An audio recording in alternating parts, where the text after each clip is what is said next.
আপনি যেমনটি বলছিলেন যে আসন্ন ত্রয়োদশ জাতীয় সংসদ নির্বাচনকে সামনে রেখে রিটার্নিং কর্মকর্তার সিদ্ধান্তের বিরুদ্ধে যারা আপিল করেছিলেন সেই সকল প্রার্থীর কিন্তু আপিল শুনানি অনুষ্ঠিত হচ্ছে নির্বাচন কমিশনে আজকে দ্বিতীয় দিনের মতো। এবং গতকাল প্রথম দিন আমরা দেখেছি যে ৭০ জন প্রার্থীর আপিল শুনানি কিন্তু গতকাল অনুষ্ঠিত হয়েছে, যার মধ্যে কিন্তু ৫২ জন প্রার্থী তাদের প্রার্থিতা ফিরে পেয়েছেন, ১৫ জনের আবারও বাতিল হয়েছে এবং বাকি ৩ জনের প্রার্থিতা কিন্তু পেন্ডিং রাখা হয়েছিল। এবং তাদের বিষয়ে আমরা যতদূর জানতে পেরেছি যে আজকে বিকাল নাগাদ তাদের বিরুদ্ধে বিষয়ে আসলে সিদ্ধান্ত জানানো হবে। এবং গতকালকের মতো আজকেও কিন্তু ৭০ জন প্রার্থীর আপিল শুনানি অনুষ্ঠিত হচ্ছে নির্বাচন কমিশনে।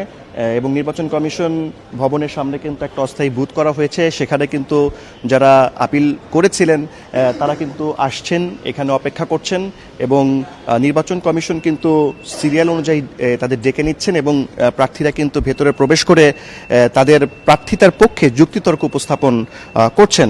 এবং আমি তাদের সাথে কথা বলে যেটা জানতে পেরেছি, তারা যেটি বলছেন যে রিটার্নিং কর্মকর্তারা কিন্তু তাদের সামান্য ভুলের কারণে তাদের মনোনয়ন বাতিল করেছিলেন, যার কারণে কিন্তু তারা আপিল করেছিলেন এবং তারা আশাবাদী যে তারা মনোনয়ন আবারও ফিরে পাবেন, সেই প্রত্যাশার কথা তারা আসলে জানিয়েছেন।